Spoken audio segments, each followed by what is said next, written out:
إن الحمد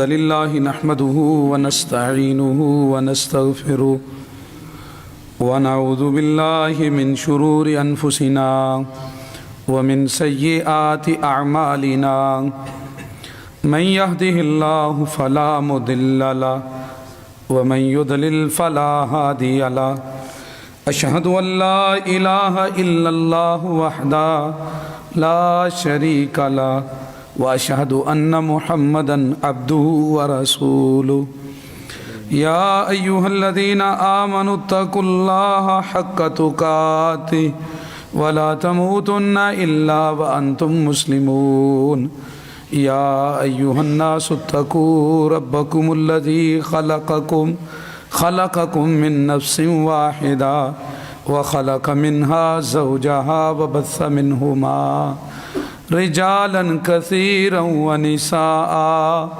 واتقوا الله الذي تساءلون به والأرحام إن الله كان عليكم رقيبا يا أيها الذين آمنوا اتقوا الله وقولوا قولا سديدا يصلح لكم أعمالكم ويغفر لكم ذنوبكم ومن يطع الله ورسوله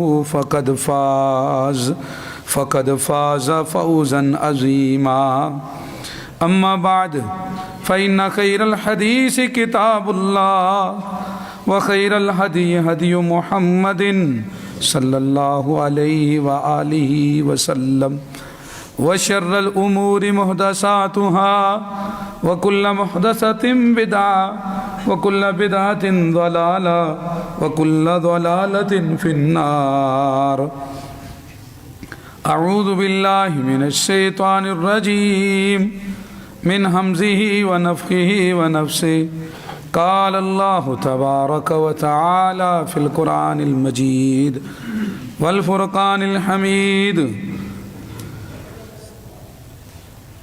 أعوذ بالله من الشيطان الرجيم هل ينظرون إلا أن تأتيهم الملائكة أو يأتي ربك أو يأتي بعض آيات ربك يوم يأتي بعض آيات ربك لا ينفع نفسا إيمانها لم تكن آمنت من قبل أو كسبت في إيمانها خيرا قل انتظروا إنا منتظرون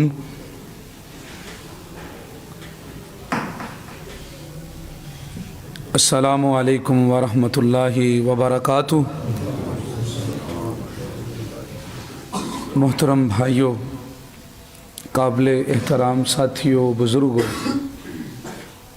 قابل احترام ماؤں بہنوں اور عزیز طالب علموں، ہم اپنے پروردگار کا جتنا بھی شکر ادا کریں وہ کم ہے۔ وہ ہمارا مالک ہے، خالق ہے، رازق ہے۔ اس نے ہمارے فائدے اور نقصان کی چیزیں ہمیں پہلے ہی بتلا دی ہیں۔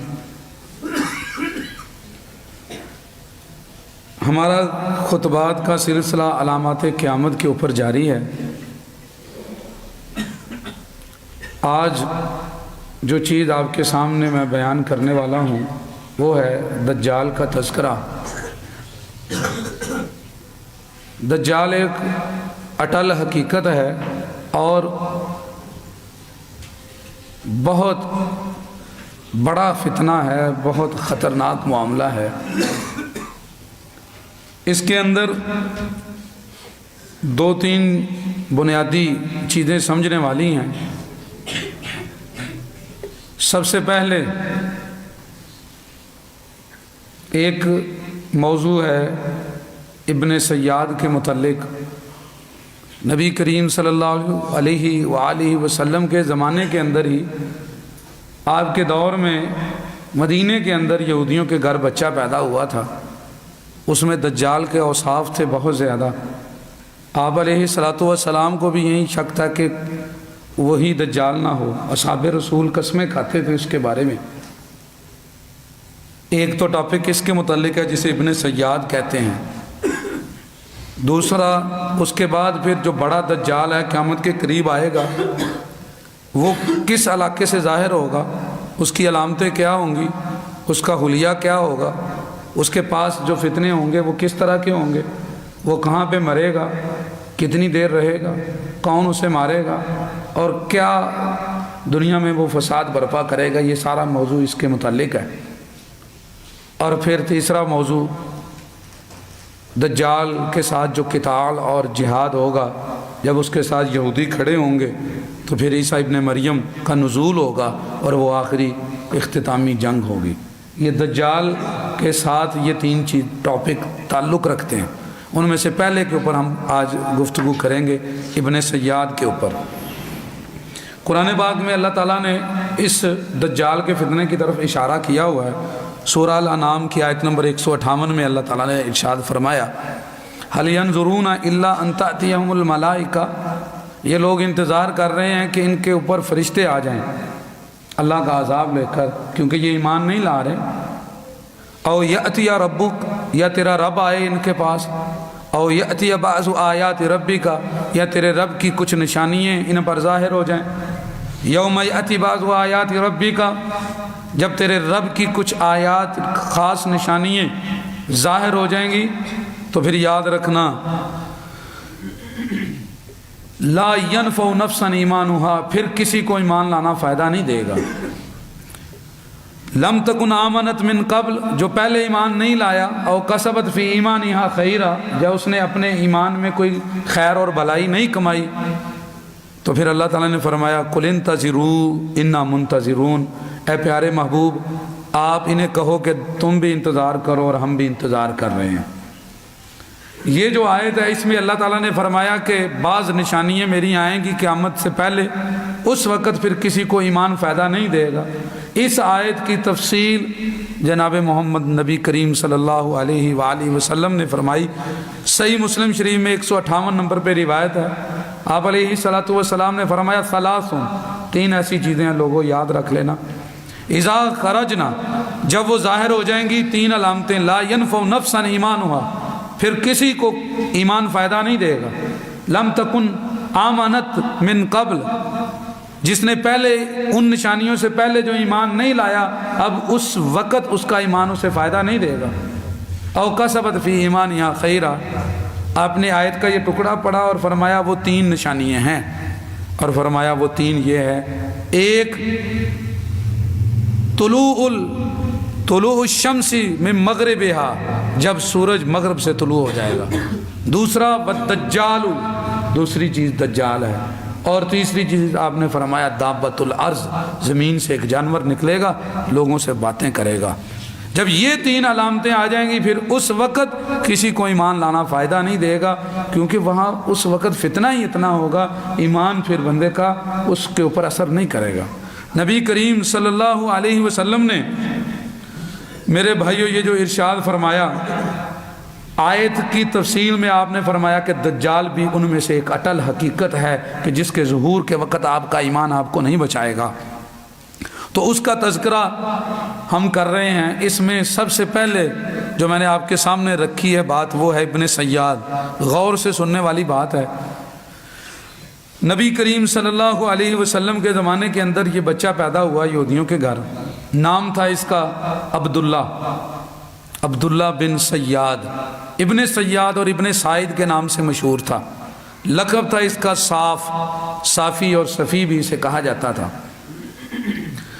مسند احمد کے اندر روایت موجود ہے 14955 نمبر پہ، جابر بن عبداللہ رضی اللہ تعالیٰ عنہ فرماتے ہیں ان امرأۃ من الیہود بالمدینہ ولدت غلاما، یہودیوں کی ایک عورت مدینے کے اندر اس نے ایک بچے کو جنم دیا، ممسوحتن عینہ طالعتن ناطعتن، جب وہ بچہ پیدا ہوا تو اس کی آنکھ کا وہ حلیہ تھا جو نبی کریم صلی اللہ علیہ وسلم نے دجال کا ذکر کیا ہوا تھا، ممسوحتن عینہ طالعتن ناطعتن، طالعتن ناطعتن کا معنی ہماری آنکھیں اندر دھنسی ہوئی ہیں، آنکھ کا گڑا ہے، اس کی آنکھ ابری ہوئی اور باہر نکلی ہوئی تھی، اوپر کو اٹھی ہوئی، اور اس کے اوپر ایسے گوشت کا لوتھڑا رکھا ہوا تھا جیسے ہاتھ پھیر کے بندہ برابر کر دیتا ہے کسی چیز کو، جیسے رنگ کرنے والے آتے ہیں، کلر کرنے والے، تو وہ خالی جگہ کو پٹین کے ساتھ بھر کے برابر کر دیتے ہیں، تو یہ جو آنکھ کا گڑھا ہے یہ ہماری طرح نہیں بلکہ وہ بالکل برابر تھا، اس طرح کی کیفیت تھی اس کی، آنکھ اس کی ایسے تھی، اندر کو دنچینی باہر ابری ہوئی اور برابر بالکل۔ رسول اللہ صلی اللہ علیہ وسلم کو یہ خدشہ پیدا ہوا، فَأَشْفَقَ، یہ لفظ ہے حدیث میں، فَأَشْفَقَ أَن يَكُونَ، نبی کریم صلی اللہ علیہ وسلم نے ڈر محسوس کیا ان یکون الدجال، کہ کہیں وہ دجال نہ ہو۔ رسول اللہ صلی اللہ علیہ وسلم کا یہ خدشہ تھا، اور یہ باتیں مدینہ میں پھیل گئی، مشہور بھی ہو گئی کہ ایک بچہ یہودیوں کے گھر پیدا ہوا ہے، ابن سیاد ابن سائد کے نام سے وہ مشہور ہوا۔ رسول اللہ صلی اللہ علیہ وسلم نے پھر کچھ سوال کرنے کے لیے اس کی ماں کے پاس بھیجا اپنے صحابی کو، صحابی کا نام ہے ابو ذر غفاری رضی اللہ تعالیٰ عنہ، حدیث مسند احمد کے اندر 21319 نمبر پہ، کہتے ہیں مجھے نبی کریم صلی اللہ علیہ وسلم نے بھیجا اور جا کے کہا کہ جا کے صاف کی ماں جو ہے ابن سیاد، اس کی والدہ سے پوچھو، جا کے سوال کرو۔ کہتے پہلے مجھے بھیجا تو پوچھا سلہا کم حملت بھی، اس سے جا کے پوچھنا کہ کتنی دیر تک اس بچے کو لے کے وہ حاملہ رہی، اس کی پریگنینسی کا پیریڈ کتنا تھا۔ تو کہتے میں نے جا کے پوچھا تو اس نے کہا کہ 12 ماہ جو ہے نا وہ میں پریگننٹ نہیں رہی ہوں اس بچے کی وجہ سے۔ نبی کریم صلی اللہ علیہ وسلم کو آ کے اس نے بتایا تو رسول اللہ صلی اللہ علیہ وسلم نے کہا پھر جاؤ ایک چیز اور پوچھ کے آؤ، پوچھو جا کے کہ جب یہ بچہ پیدا ہوا تھا تو اس وقت اس کی جو چیخ تھی، انصیحت ہی نہ وقع، بچہ پیدا ہونے کے بعد چیختا ہے تو اس کی چیخ کی آواز کیسے تھی۔ ابو ذر غفاری کہتے ہیں میں پھر گیا، میں نے اس کی والدہ سے پوچھا، حضور کہہ رہے ہیں کہ جب یہ بچہ پیدا ہوا تھا تو اس کی چیخ کی آواز کیسے تھی؟ تو اس نے کہا کہ یہ بچہ چیخا اس طرح تھا، صاح صیحت الصبی ابن شہرن، یہ پہلے دن 1 مہینے کے بچے جتنی زوردار آواز سے چیخا تھا پہلے وقت ہی جب یہ پیدا ہوا۔ تو یہ مسند احمد میں وہ لفظ موجود ہیں۔ نبی کریم صلی اللہ علیہ وسلم اپنے اعتبار سے صحابہ رسول کو بھیج کر کچھ چیک کر رہے تھے، پھر رسول اللہ صلی اللہ علیہ وسلم خود بھی کئی دفعہ گئے۔ ایک حدیث آپ کو سنانا مقصود ہے، سنن ترمذی کے اندر ہے، وہ 2248 نمبر پہ روایت ہے۔ بعض لوگوں سے ذکر کرتے ہیں، میرے نزدیک اس کی سند ضعیف ہے، ابن جدعان راوی اس میں ضعیف ہے، لیکن عام طور پہ سنائی جاتی ہے، اس لیے وہ میں آپ کو بتا دیتا ہوں۔ اس کے اندر ابو بکرہ کہتے ہیں کہ نبی کریم صلی اللہ علیہ وسلم نے دجال کے ماں باپ کے بارے میں بھی کچھ علامتیں بیان کی۔ ابو بکرہ کہتے ہیں میں اور زبیر بن عوام، ہم دونوں نے وہ علامتیں سنی تو ہم اس بچے کے والدین کے پاس گئے۔ وہ علامتیں اس حدیث میں جو آئی ہیں وہ کیا ہیں، جو کہ سند کے اعتبار سے درست نہیں۔ کہتے جب ہم گئے نبی کریم صلی اللہ علیہ وسلم سے یہ باتیں ہم نے سنی ہوئی تھی کہ جو دجال کے والدین ہوں گے وہ 30 سال تک شادی کے بعد، وہ کپل جو ہے 30 سال ان کے ہاں کوئی بچہ پیدا نہیں ہوگا، 30 سال کے بعد بچہ پیدا ہوگا اور وہ بچہ بہت زیادہ نقصان دہ ہوگا، فائدہ بہت تھوڑا اس کا ہوگا، اور بچہ جب سوئے گا تو اس کی آنکھیں جو ہیں وہ سوئیں گی لیکن دل نہیں سوئے گا۔ اور فرمایا کہ وہ جو باپ ہوگا وہ لمبا شریر بدن کا ہوگا، دبلا پتلا سا، ناک اس کی جو ہے وہ چونچ کی طرح لمبی ہوگی، اونچی، اور خود بالکل پتلا، ہڈیوں کے اوپر گوشت نہیں ہوگا۔ لیکن جو ماں ہوگی وہ فرزاخیہ طویلۃ الثدیین، ماں اس کی موٹی ڈھلکے ہوئے گوشت والی اور بڑے بڑے پستانوں والی ہوگی۔ رسول اللہ صلی اللہ علیہ وسلم نے یہ علامت فرمائی۔ کہتے جب مدینے میں یہ شور پڑا کہ ایک بچہ پیدا ہو گیا یہودیوں کے گھر، تو ہم گئے دونوں، ابو بکرہ کہتے میں اور زبیر بن عوام، ہم نے جا کے دیکھا تو ماں بھی اسی طرح کی تھی، موٹی ڈھیلے ہوئے بدن والی اور جو ہے نا وہ بڑے بڑے پستانوں والی، اور اس کا جو والد تھا وہ بھی لمبا پتلا، ہڈیاں تھی اس کے اوپر گوشت نہیں، اور چونچ کی طرح اس کی ناک لمبی۔ کہتے اب ہم نے جب پوچھا کہ بچہ تمہارے ہاں پیدا ہوا ہے، انہوں نے کہا ہاں جی 30 سال بعد بچہ پیدا ہوا ہے۔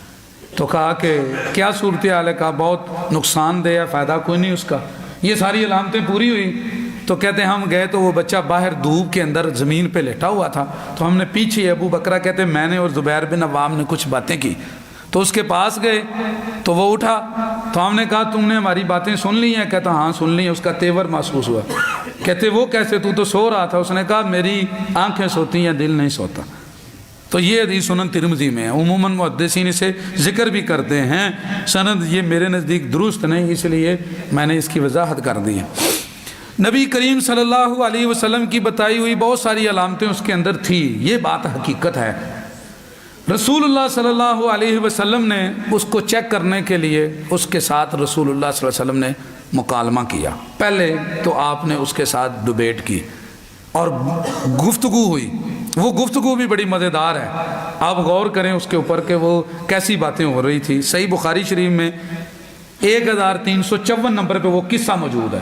نبی کریم صلی اللہ علیہ وسلم، عمر رضی اللہ تعالیٰ عنہ ساتھ ہیں اور پورا ایک قافلہ تھا۔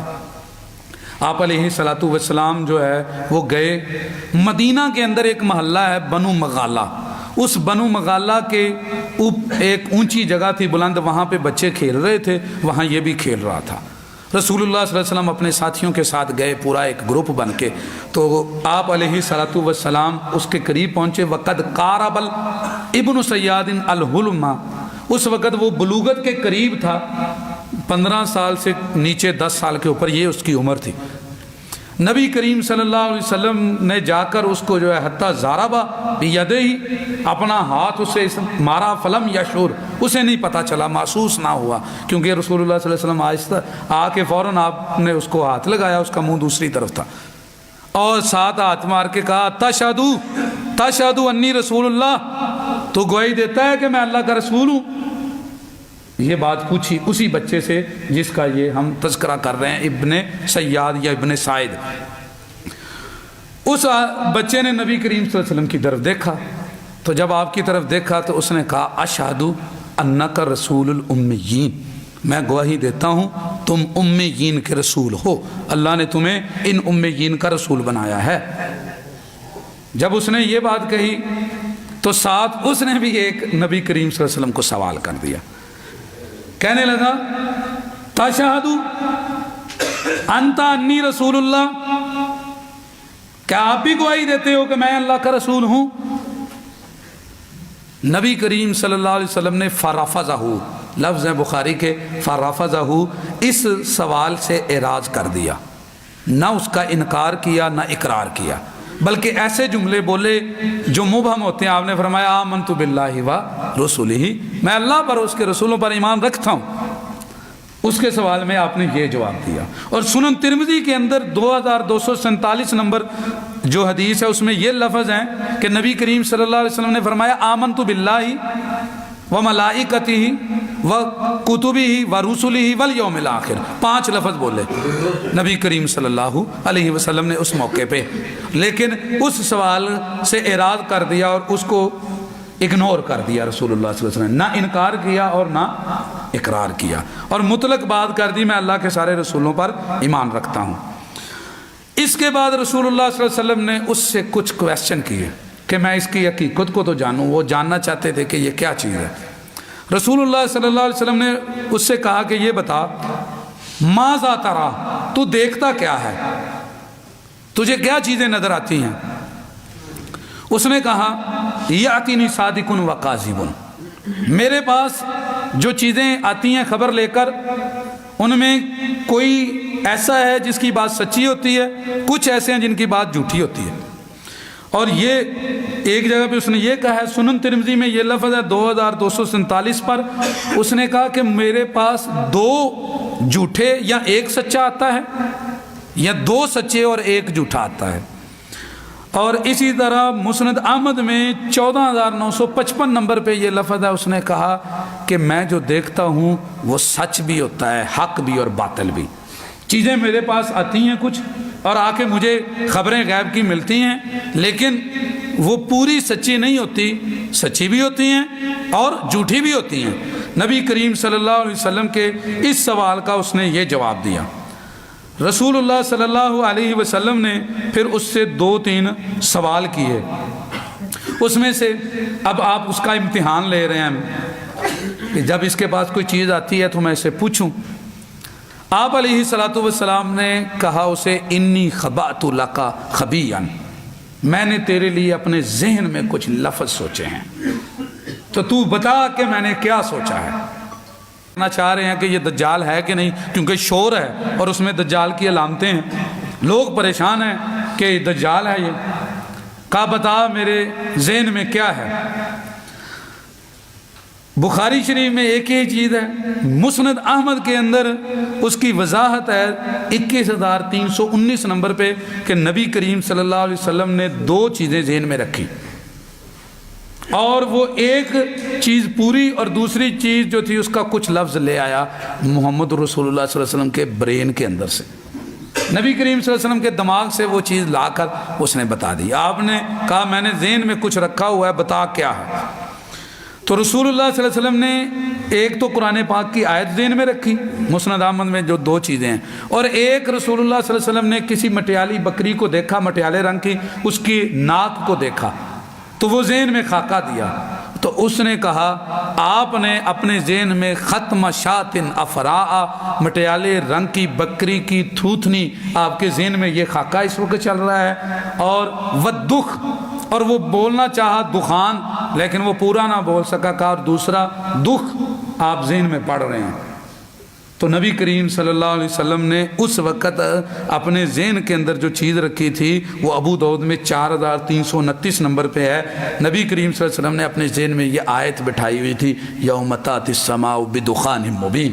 تو قرآن پاک کی اس آیت میں سے وہ دکھ کا لفظ رسول اللہ صلی اللہ علیہ وسلم کے ذہن سے پڑھ کر اس نے بتا دیا، اور وہ جو بکری تھی اس کا وہ پورا بتا دیا کہ مٹیالے رنگ کی بکری کی ناک آپ ذہن میں سوچ رہے ہیں۔ رسول اللہ صلی اللہ علیہ وسلم کے ساتھ یہ ایسے ہوا ہے۔ اچھا یہاں پہ ایک نکتہ بھی ہے سمجھنے والا، پھر ہم آگے چلتے ہیں۔ بعض لوگوں کا یہاں پر خیال ہے کہ جو نبی کریم صلی اللہ علیہ وسلم کے سامنے نبوت کا دعویٰ کیا ہے اس نے، کیا آپ بھی کہتے ہیں کہ میں اللہ کا رسول ہوں، اور رسول اللہ صلی اللہ علیہ وسلم نے اسے قتل نہیں کروایا، جبکہ رسول اللہ صلی اللہ علیہ وسلم کے بعد تو جو نبی ہے وہ قتل کرنا چاہیے، رسول اللہ تو آخری نبی ہے۔ تو اس مسئلے کو سمجھیں، یہ نبوت کا دعویٰ نہیں ہے، وہم یہ پیدا ہو رہا ہے کہ وہ یہ باور کرانا چاہ رہا ہے کہ میں رسول ہوں، اور رسول کا معنی ہے بھیجا ہوا، تو شیطان بھی اللہ کی طرف سے بھیجا ہوا ہوتا ہے اور پیغمبر بھی اللہ کی طرف سے بھیجا ہوتا ہے۔ آپ قرآن پاک کو پڑھیے، سورۃ مریم میں آیت نمبر 83 کے اندر اللہ نے ذکر کیا الم تری انا ارسلنا الشیاطین علی الکافرین تعوذهم عزا۔ اللہ فرماتے ہیں ہم بھیجتے ہیں شیطانوں کو، شیطان بھی اللہ کے رسول ہوتے ہیں۔ رسول کا معنی عربی میں اللہ کی طرف سے بھیجا ہوا، تو اللہ کی طرف سے بھیجا ہوا پیغمبر بھی ہوتا ہے، اللہ کا سچا نبی بھی ہوتا ہے، اور شیطان بھی اللہ کی طرف سے ہوتا ہے۔ اللہ تعالیٰ نے قرآن میں سورۃ الانعام میں آیت نمبر 121 میں کہا وَإِنَّ الشَّيَاطِينَ لَيُوحُونَ إِلَىٰ أَوْلِيَائِهِمْ لِيُجَادِلُوكُمْ، تمہارے ساتھ حق والوں کے ساتھ لڑنے کے لیے شیطان بھی اپنے کرندوں کو وحی کرتا ہے۔ علماء حق بھی ہوتے ہیں اللہ کے بندے، ان کو بھی اللہ تعالیٰ الہام ڈالتا ہے، اور شیطان بھی اپنے کرندوں کو وحی کرتا ہے۔ تو اس کا یہ مطلب نہیں کہ اس نے نبوت کا دعویٰ کیا، یہ وہم تھا۔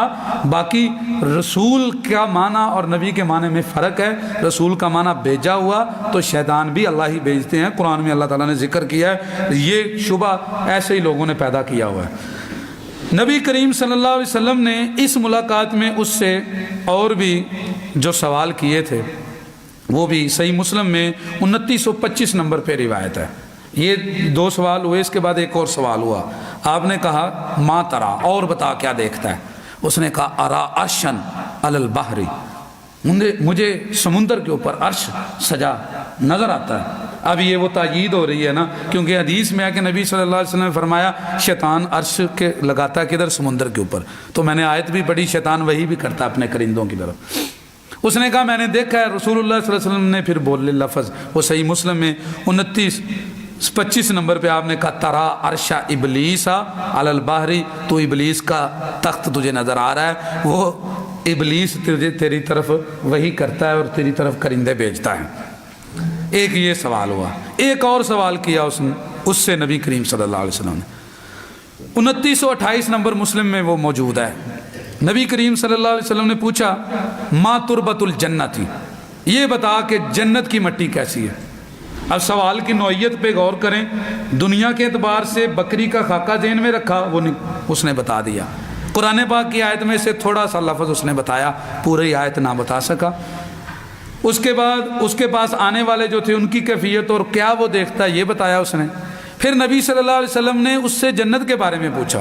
رسول اللہ صلی اللہ علیہ وسلم کو تو اللہ تعالیٰ نے جنت جہنم دکھائی, آپ نے تو معراج کی رات دیکھو. کہا یہ بتا کہ جنت کی مٹی جو ہے وہ کیسی ہے, ما تربت الارض. تو وہ کہنے لگا درمقۃ بیضاء مسک یا ابو القاسمی, اے ابو القاسم جنت کی مٹی میدے کی طرح باریک اور سفید ہے اور خوشبو اس کی کستوری جیسی ہے. رسول اللہ صلی اللہ علیہ وسلم نے فرمایا صدقتا, تو نے سچ کہا ہے, مٹی ایسی ہی ہے جنت کی. یہ رسول اللہ صلی اللہ علیہ وسلم کے اس کے ساتھ ڈبیٹ چل رہی اور مکالمہ چل رہا تھا. آپ علیہ الصلوۃ والسلام نے جب یہ باتیں اس کے ساتھ کی تو یہ مکالمہ ختم ہوا تو آپ علیہ الصلوۃ والسلام نے اسے 2 لفظ فرمائے. ایک کہا خلت علیک الامر, تیرا معاملہ تیرے اوپر خلط ملط ہے, کیونکہ تیرے پاس سچا بھی آتا ہے اور جھوٹا بھی آتا ہے. یاد رکھیے جب بھی ڈاؤٹ آ جاتا ہے تو چیز کا اعتبار ختم ہو جاتا ہے. آپ نے فرمایا نمبر 1 تیرا مسئلہ یہ ہے کہ تیری چیز کلیئر نہیں ہے, تو خود کہتا ہے میرے پاس سچ بھی ہے اور جھوٹ بھی ہے. جب 1000 میں سے 2 باتیں بھی اگر جھوٹی ہیں تو کیا پتا کہ کس کی بات جھوٹ ہے. ایک تو یہ ہے کہ تو کلیئر نہیں ہے, تیرے پاس معاملہ خلط ملط والا ہے. دوسرا کہا اخسا فلن تعدوا قدرک, ذلیل ہو جا, تیری ایک حد ہے تو اس سے آگے نہیں جا سکتا, کیونکہ قرآن کی آیت وہ پوری نہیں بتا سکا, اس میں سے کچھ لفظ لے کر آیا. یہ رسول اللہ صلی اللہ علیہ وسلم کے 2 کمنٹس تھے اس کو اس مکالمے کے بعد, اور اصحاب رسول یہ سب کچھ سن رہے تھے. جب یہ بات ختم ہوئی تو صحیح بخاری شریف میں ہی حدیث ہے 1356 نمبر پر, عمر رضی اللہ تعالیٰ عنہ جیسے ہمیشہ کرتے تھے رسول اللہ صلی اللہ علیہ وسلم کو کہتے آرڈر کریں جی, آپ آرڈر کریں ہم اس کی گردن اتاریں. انہوں نے کہا یا رسول اللہ دانی اضرب, انہوں کہا چھوڑے مجھے, میں اس کی گردن اڑاؤں, کام تمام کریں اس کا. رسول اللہ صلی اللہ علیہ وسلم نے عمر رضی اللہ تعالیٰ عنہ کو 2-3 جملے کہے. بخاری میں ہے کہ آپ نے کہا دیکھو ان یکنہ فلن تسلط علیک وان لم یکنہ فلا خیر فی قتلہ, تو اس کو اس لیے مارنا چاہتا ہے کہ یہ دجال ہے اور ڈرتا ہے, اگر یہ دجال ہے تو تیرے اندر یہ پاور نہیں کہ تو اسے مار سکے, اس لیے یہ بات نہ کر.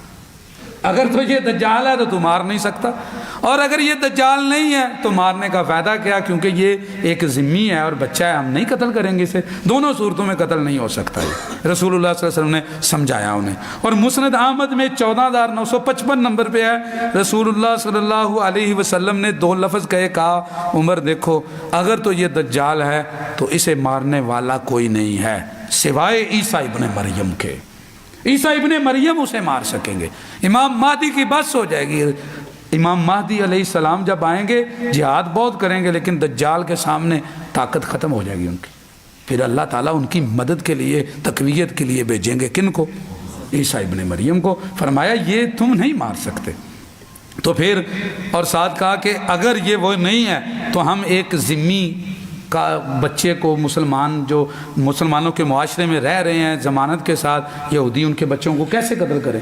یہ مسند احمد کے لفظ ہیں, عیسیٰ ابن مریم ہی اسے مار سکتے ہیں.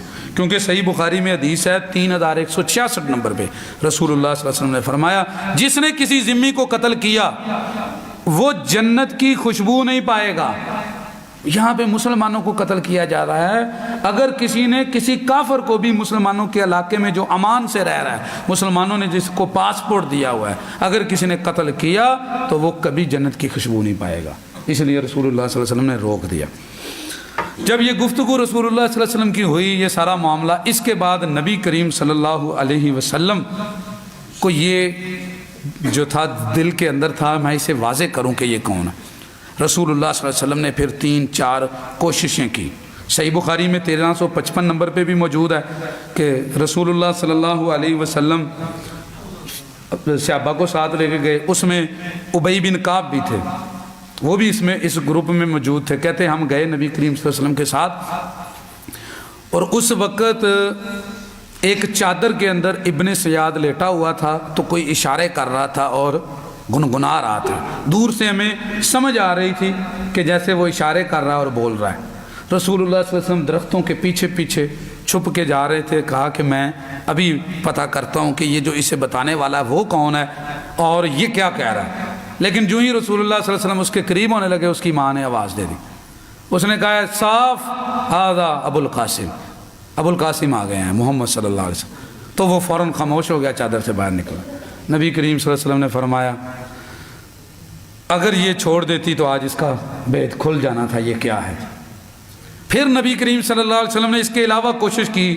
مسند احمد میں 14955 نمبر پہ روایت ہے، بیان کرنے والے جابر بن عبداللہ ہیں، کہتے ہیں ایک دفعہ نبی صلی اللہ علیہ وسلم نے اس کی حقیقت کو جاننے کے لیے گئے جب آپ، تو وہ چادر کے نیچے تھا۔ پھر اگلی دفعہ نبی کریم صلی اللہ علیہ وسلم گئے، اس وقت وہ کھجور تھی ایک، اس کے اندر تھا اور کوئی باتیں کر رہا تھا۔ نبی کریم صلی اللہ علیہ وسلم نے چھپ کر کھجوروں کے پیچھے سے کہ اسے پتہ نہ چلے، کیونکہ جب پتہ چلے گا وہ رک جائے گا اور یہ کیا ہو رہا ہے یہ نہیں پتہ چل سکے گا۔ اس لیے نبی کریم صلی اللہ علیہ وسلم اس کے جب قریب پہنچے، اس کی ماں نے پھر آواز دے دی اسے، اس نے فوراً آواز دی، وہ بھی کوئی بڑی تیز اس کی ماں تھی، بڑا خیال رکھتی تھی اس کا، اس نے فوراً دور سے آواز لگا دی، صاف ابو القاسم آ گئے ہیں محمد صلی اللہ علیہ وسلم۔ وہ فوراً پھر سیدھا ہو گیا اور اس نے وہ باتیں چھوڑی اور بیٹھ گیا۔ پھر اس کے بعد 3-4 دفعہ نبی کریم صلی اللہ علیہ وسلم گئے اور مہاجرین تھے، انصار تھے، ابو بکر تھے، عمر تھے رضوان اللہ علیہم اجمعین، اور بھی صحابہ تھے گروپ بن کے۔ اس وقت بھی رسول اللہ صلی اللہ علیہ وسلم جلدی جلدی جو ہے نا، جابر کہتے ہیں رضی اللہ تعالیٰ عنہ، ہم سے آگے نبی صلی اللہ علیہ وسلم گزر گئے، اکٹھے گئے، لیکن آپ نے کہا تھوڑا سلو ہو جاؤ اور آپ جلدی جلدی آگے گئے، کہا میں اس کی باتیں سنتا ہوں۔ پھر جب اس کے قریب ہونے لگے، اس کی ماں پہلے پہنچ گئی اور اس نے کہہ دیا۔ یہ 3-4 دفعہ ایسے ہوا، نبی کریم صلی اللہ علیہ وسلم اس کا راز نہ کھول سکے کہ وہ کیا تھا، اور اسی طرح جو ہے نا وہ پھر بات رہی نبی کریم صلی اللہ علیہ وسلم کے زمانے میں، تو نہ پتہ چل سکا آپ کو۔ رسول اللہ صلی اللہ علیہ وسلم نے پھر کیا کہا اس کے بارے میں؟ مسلم شریف کے اندر 2925 نمبر پہ روایت ہے، آپ نے فرمایا لبس علیہ دعوہ، اس کا معاملہ خلط ملط ہے، اسے چھوڑ دو، جب تک کلیئر نہ ہو تو کوئی فیصلہ نہیں ہوتا۔ ایک تو یہ کہا، اور مسند احمد میں 14955 نمبر پہ یہ لفظ ہے، رسول اللہ صلی اللہ علیہ وسلم نے، جابر بن عبداللہ فرماتے ہیں فلم یزل رسول اللہ صلی اللہ علیہ وسلم مشفقاً انہ الدجال، نبی کریم صلی اللہ علیہ وسلم کے دل میں خدشہ رہا کہ یہ دجال ہے۔ رسول اللہ صلی اللہ علیہ وسلم کلیئر نہ ہو پائے اس کے بارے میں اور واضح نہ ہو سکا، آپ صلی اللہ علیہ وسلم کو یہ خدشہ تھا کہ یہ دجال ہے۔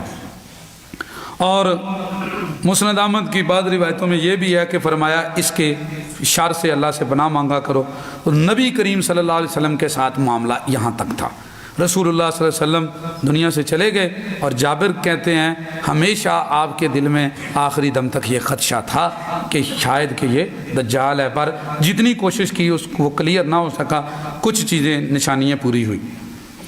دوسرا ایک واقعہ اس کے ساتھ پیش آیا نبی کریم صلی اللہ علیہ وسلم کے بعد، وہ آیا ابو سعید خدری رضی اللہ تعالیٰ عنہ کے ساتھ، وہ بھی صحیح مسلم میں 2927 نمبر پہ روایت موجود ہے، 2-3 سندیں ذکر کی ہیں امام مسلم نے، اور روایتوں کے مختلف الفاظ اس حدیث کے اندر انٹرنیشنل نمبرنگ پہ نقل کی ہیں۔ کہتے جب وہ یہ جو ابو سعید خدری رضی اللہ تعالیٰ عنہ ہیں، یہ خود بیان کرتے ہیں، کہتے ہیں ہم حج کے لیے یا عمرے کے لیے نکلے، راستے میں ہم نے ایک جگہ پڑاؤ ڈالا، نزلنا منزلا فتفرق الناس فبقیت انا وہو، ابن سعید ہمارے ساتھ تھا، لوگ الگ الگ ہو گئے آرام کرنے کے لیے، کہتے جس جگہ پہ ہم ٹھہرے تھے وہاں میں اور ابن سعید رہ گئے۔ کون کہہ رہے ہیں؟ ابو سعید خدری کہتے جب ہم دونوں وہاں رہ گئے فتوحشت منہ وحشتا شدیدہ، تو میں بہت زیادہ ڈر گیا اس سے، اور اس کی ڈر کی وجہ تھی مما یقال علیہ، لوگ اس کے بارے میں باتیں کرتے تھے کہ یہ دجال ہے، اور اب ہم دونوں بچے۔ تو اس نے کیا کیا؟ حمل متاعہ فوضعہ بمتاعی، اس نے سامان اٹھا کر لا کر میرے سامان کے ساتھ ہی رکھ دیا۔ ابو سعید خدری رضی اللہ تعالیٰ عنہ کہتے ہیں کہ میں نے جب اسے دیکھا تو میں نے کہا جناب ایسے کرو، ان الیوم حار، آج دن بڑا گرم ہے، سخت ہے، فضا متاعک حیث تلک الشجرہ، تو ایسے کر وہ درخت کے پاس چلا جا، میرے ساتھ تو نہ بیٹھ، یہ گرمی بڑی ہے تو چھاؤں تھوڑی ہے، تو اپنا سامان اٹھا تو اس درخت کے پاس۔ کہتے اس نے اٹھایا سامان اور وہاں چلا گیا۔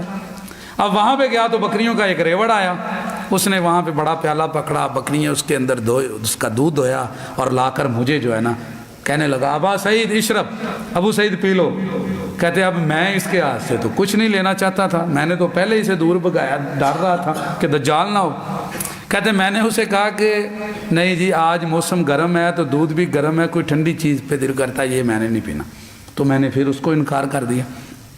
کہتے جب میں نے یہ بات کی تھا نا تو وہ بندہ اب کھل گیا، کہنے لگا مالی ولکم یا اصحاب محمد، کیا ہے میرے ساتھ تمہارا اے اصحاب محمد ماجرا، میرے ساتھ کیا تمہارا ماجرا ہے؟ اما قد لقیت من الناس یزعمون انی الدجال، لوگ مجھے دجال سمجھتے ہیں۔ اور پھر وہ اس نے ایموشنل ایسا کیا، کہتے ہیں مجھے کہنے لگا اے ابو سعید لقد ہممت، میں نے ارادہ کیا ان آخذ حبلا، کہ ایک رسی پکڑوں، پھر اس کو میں درخت کے ساتھ لٹکاؤں اور پھانسی لے کے مر جاؤں، تم سارے مجھے دجال کہتے ہو اور میرے اوپر الزام لگاتے ہو۔ کہتے اس نے مجھے یہ باتیں کرنی جب شروع کی، پھر مجھے کہا کہ ابو سعید لوگوں کو حدیثیں بول سکتی ہیں، تم انصاری ہو، تم نے نبی صلی اللہ علیہ وسلم سے لیے ہی حدیثیں ہیں، اور تم نے تو اپنی ہر چیز تقسیم کی، اور تم ابو سعید اس وقت جتنے لوگ ہیں سب سے زیادہ حدیث کو جانتے ہو، مجھے بتاؤ کیا رسول اللہ صلی اللہ علیہ وسلم نے یہ نہیں کہا تھا کہ وہ کافر ہوگا اور میں تو مسلمان ہوں؟ کہتے میں نے کہا بلا، جی جی کہا تھا۔ کہا نبی کریم صلی اللہ علیہ وسلم نے نہیں کہا تھا وہ یہودی ہوگا، میں مسلمان نہیں ہوں؟ کہا نبی کریم صلی اللہ علیہ وسلم نے نہیں کہا تھا کہ وہ بانجھ ہوگا، اس کی اولاد نہیں ہوگی؟ مدینے میں اپنی اولاد چھوڑ کر آیا ہوں، اور نبی صلی اللہ علیہ وسلم نے کہا تھا مدینہ نہیں جا سکے گا، میں مدینے میں رہتا ہوں۔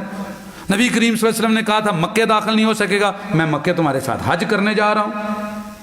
ابو سعید خدری کہتے ہیں کہ اس نے میرے ذہن کے اوپر پھر ایسی باتوں کا وار کیا کہ میں یہ کہنے لگا کہ یہ بیچارہ بے گناہ ہے، لوگ اسے باتیں کرتے ہیں، لوگ غلط کرتے ہیں۔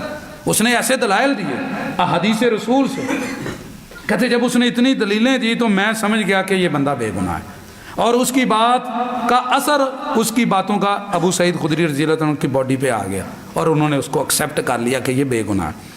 کہتے پھر چلتے چلتے خیر آخر میں اس نے یہ بات کہی مجھے، آخر میں جب یہ ساری باتیں ہو گئی اور میں سمجھنے لگا کہ یہ بے گناہ، تو وہ کہنے لگا لیکن میں تمہیں بتاتا ہوں واللہ اللہ کی قسم ابو سعید خدری انی لعارفہ، میں جانتا ہوں دجال کو، وعارف مولدہ، مجھے یہ بھی پتا ہے کہاں پیدا ہوا ہے، کس جگہ پہ پیدا ہوا، اس کے پیدا ہونے کی جگہ بھی، پیدا ہونے کا وقت بھی جانتا ہوں، وَأَيْنَ هُوَ الْآن، اب اس وقت دجال کدھر ہے یہ بھی جانتا ہوں، میں یہ بھی جانتا ہوں کہ اس کے ماں باپ کون ہیں۔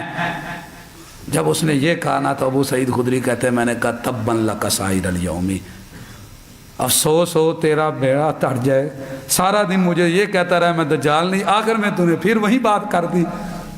بھئی اسی لیے تو لوگ تجھے دجال کہتے ہیں، اسی لیے تو تیرے اوپر الزام لگتا ہے، اب تو خود قسم کھا کے کہہ رہا ہے میں دجال کو جانتا ہوں، اس کے والدین کو جانتا ہوں، وہ پیدا جس جگہ ہوگا اس کی پیدائش کی جگہ مکان وہ سب کچھ جانتا ہوں، اور یہ بھی جانتا ہوں کہ اس وقت وہ کدھر ہے۔ تب ابو سعید خدری رضی اللہ تعالیٰ عنہ نے کہا کہ تو نے معاملہ اپنا خلط ملط کر دیا۔ ایک سوال انہوں نے کیا اس سے، اور وہ صحیح مسلم میں اسی 29-27 نمبر پہ کہا ایسرک انک ذاک الرجل، کیا تجھے یہ اچھا لگے گا اگر تجھے دجال بنا دیا جائے؟ تو اس نے کہا لو اریز علیہ ما کرہت، جب مجھے بنایا جائے گا تو میں ناپسند نہیں کروں گا۔ پھر اس نے یہ جواب دیا، اب یہ بھی صحیح مسلم کے اندر روایت موجود ہے۔ یہاں تک ابو سعید خدری رضی اللہ تعالیٰ عنہ سے ملاقات ہوئی، یہاں بھی معاملہ خلط ملط رہا، نبی صلی اللہ علیہ وسلم بھی اس پوری طرح کلیئر نہ ہو سکے۔ اس کے بعد 2 ملاقاتیں اس کے ساتھ عبداللہ بن عمر رضی اللہ تعالیٰ نے کی۔ عبداللہ بن عمر کہتے ہیں میں نے 2 ملاقاتیں کی، صحیح مسلم میں 29-32 نمبر پہ روایت ہے، دونوں سندیں۔ کہتے پہلی ملاقات میں اس کے پاس لوگ بیٹھے ہوئے تھے، میں نے انہیں کہا بھئی تم نے مجھے کہا ہے کہ یہ ابن سیاد جو ہے یہ دجال ہے، تم نے مجھے کہا ہے؟ تو بندہ مکر گیا جو ساتھ بیٹھا ہو، کہتا نہیں میں نے تو نہیں کہا۔ کہتے کہا ہے اللہ کی قسم تو جھوٹ بولتا ہے، مجھے تم نے کہا یہ دجال ہے، اور تم نے یہ کہا کہ یہ مرنے سے پہلے تم سب سے زیادہ مال اور اولاد میں بڑھ جائے گا، اور اب تم سمجھ رہے ہو کہ یہ بڑھ گیا ہے اور تم سمجھتے ہو یہ دجال۔ کہتے ہم نے یہ باتیں کی اور میں نے یہ بات چھوڑ دی۔ یہ پہلی ملاقات تھی۔ اس کے ساتھ قریبی جو تھے بیٹھنے والے وہ اس کے بارے میں باتیں کرتے تھے، لیکن اس کے سامنے کہتے تھے نہیں جناب ہم کچھ نہیں کہتے۔ کہتے پھر دوسری ملاقات جب میری اس کے ساتھ ہوئی تو اس نے میں نے اسے کہا، اس کی آنکھ اس وقت خراب ہو چکی، دونوں آنکھوں میں ایک پیدائشی عیب تھا، دوسری میں بھی ہے، کیونکہ نبی صلی اللہ علیہ وسلم نے حلیہ بیان کیا تھا دجال کی دونوں آنکھوں میں عیب، وہ ہم آگے قسط میں دجال کا پورا پڑھیں گے اور آپ کے سامنے بات رکھیں گے انشاءاللہ۔ نبی کریم صلی اللہ علیہ وسلم کی علامات کے مطابق اب عبداللہ بن عمر کہتے ہیں میں نے کہا تیری اس آنکھ کو کیا ہوا ہے؟ کہتا جی لا ادری۔ کب واضح ہوگا؟ فرمایا جب غصہ اسے چڑھے گا بہت زیادہ، من غضبت یغضبھا، تو تم نے پھر جا کے اس کے ساتھ ایسے کیا ہے اور یہ وہ اس طرح گلی میں بھر گیا اور ساتھ گدھے کی طرح زور سے آوازیں نکال رہا تھا۔ تو رسول اللہ صلی اللہ علیہ وسلم نے کہا تھا کہ وہ اسے غصہ آئے گا شدید جس سے وہ اپنے اوپر قابو نہیں کر پائے گا اور اس کی اصلیت ظاہر ہو جائے گی۔ تو یہ نصیحت کی کس نے؟ بہن نے، جو ان کی نبی کریم صلی اللہ علیہ وسلم کی والدہ، وہ جو ہیں زوجہ ہیں ہماری ماں ام المومنین حفصہ ہیں۔ یہ یہاں تک یہ 3 صحابہ کے ساتھ ان کی وہ جو ہے نا ملاقات ہے۔ اب اصحاب رسول میں سے بہت سارے تھے جو قسمیں کھاتے تھے۔ مسند احمد میں 21319 نمبر پہ ابو ذر غفاری کہتے میں 10 دفعہ قسم کھا کے کہوں کہ یہ دجال ہے، یہ مجھے محبوب ہے، میں 1 دفعہ بھی قسم کھا کے نہیں کہوں گا کہ یہ دجال نہیں ہے، 10 قسمیں کھا کے کہوں گا یہ دجال۔ کون کہتے؟ ابو ذر غفاری رضی اللہ عنہ۔ عبداللہ بن عمر کی ابو داؤد میں 4330 نمبر پہ روایت ہے، وہ کہتے واللہ ما اشک ان المسیح الدجال ابن سیاد، اللہ کی قسم مجھے کوئی شک نہیں یہ دجال ہے۔ کون کہتے؟ عبداللہ بن عمر۔ اور جابر رضی اللہ تعالیٰ عنہ صحیح مسلم میں 29 نمبر پہ روایت ہے، محمد بن منقدر کہتے کہ ہمارے پاس جابر بیٹھے ہوئے تھے، انہوں نے کہا اللہ کی قسم ابن سیاد دجال ہے۔ ہم نے کہا آپ اللہ کی قسم کھا رہے ہیں؟ صحیح مسلم کی یہ روایت کہتے میں اس لیے قسم کھا رہا ہوں کہ نبی کریم صلی اللہ علیہ وسلم بیٹھے ہوئے تھے اور عمر ابن الخطاب رضی اللہ تعالیٰ عنہ قسم کھا کے کہہ رہے تھے اللہ کی قسم یہ دجال ہے، فلم ینکروا، تو نبی کریم صلی اللہ علیہ وسلم نے آگے سے روکا نہیں ہے، اس لیے میں بھی قسم کھا رہا ہوں۔ تو اصحاب رسول میں یہ شک تھا اور اس کا معاملہ کلیئر نہیں تھا۔ اب وہ تھا کیا یہ اللہ بہتر جانتا ہے، حقیقت کیا ہے۔ 2 صورتیں ہو سکتی ہیں، کیونکہ جابر رضی اللہ تعالیٰ کو جب یہ حدیث سنائی نا صحابی نے، کہا کہ فاطمہ بنت قیس کی حدیث ہے کہ دجال تو ابو تمیم داری نے دیکھا، وہ ایک جزیرے کے اندر ہے جس کا ہم آگے بیان کریں گے۔ تو جابر رضی اللہ تعالیٰ نے اس کے بعد بھی کہا اللہ کی قسم وہ ابن سیاد ہے۔ انہوں نے کہا ابن سیاد تو فوت ہو گیا، کہا وہی آتا، چاہے فوت ہو گیا دجال وہی ہے۔ انہوں نے کہا ابن دجال تو اسلم، ابن سیاد تو مسلمان ہو گیا تھا، کہا وہی نہ اسلم، چاہے وہ مسلمان ہو گیا۔ انہوں نے کہا وہ تو مدینے میں رہتا تھا، کہا چاہے مدینے میں رہتا تھا دجال وہی ہے۔ یہ قسمیں کھاتے تھے صحابہ رسول میں سے بعض، وہاں سے اختلاف ابھی تک چلا آ رہا ہے۔ اگر تو یہ دجال ہے، 2 اس کی 3 صورتیں ہو سکتی ہیں۔ دجال تو تھا وہ، اس میں کوئی شک نہیں، لیکن دجال کئی طرح کے تھے۔ نبی کریم صلی اللہ علیہ وسلم نے فرمایا میرے بعد 30 کے قریب دجال آئیں گے، ایک نہیں آئے گا۔ وہ بڑا دجال اکبر آور کانا وہ آئے گا جس کے ساتھ یہود ملیں گے، اور اینڈ آف دی ٹائم جب یہ ڈیزائر ہوگا بڑا اور تباہی ہوگی وہ ہے۔ اس سے پہلے بھی آپ نے کہا دجال آئیں گے، تو یہ یہاں تو وہ ایک اس کا کوئی کرندہ چھوٹا دجال تھا، اور اگر یہ وہی ہے تو پھر جب یہ مسلمان تھا تو یہ داخل ہوا، کیونکہ بخاری میں حدیث ہے نبی صلی اللہ علیہ وسلم نے فرمایا میں نے خواب میں دیکھا دجال کو طواف کرتے ہوئے، مکے کا مدینے کا طواف کر رہا ہے۔ اگر تو یہ وہی دجال ہے تو پھر یہ جب واقعہ آخر وقت میں جب وہ آئے گا تب اس وقت مکہ مدینے میں داخل نہیں ہو سکے گا۔ اس کے علاوہ اس کا پیدا ہونا اور لوگوں کے سامنے مر جانا، گم ہو جانا، یہ چیزیں۔ اور اگلی بات یاد رکھیں وہ دجال ہی کیسا ہوا جو آپ کو پتہ چل جائے کہ یہ دجال ہے، کیونکہ دجال کا معنی ہوتا ہے بہت زیادہ فریب دینے والا۔ اگر آپ نے کلیئر اسے پہچان لیا تو اس کا اصل وصف ہی ختم ہو گیا۔ تو بہت بڑا فریب دینے والا، دھوکہ دینے والا یہ دجال کا معنی ہے۔ اس لیے یہ ابن سیاد کا مسئلہ یہاں تک ہی رہا۔ تو صحیح بات تو یہ ہے کہ آخر میں جب وہ آئے گا بڑا دجال، یہ دونوں میں سے کوئی بات ہو سکتی ہے، باقی اللہ بہتر جانتے ہیں حقیقت کیا ہے۔ واللہ اعلم بالصواب۔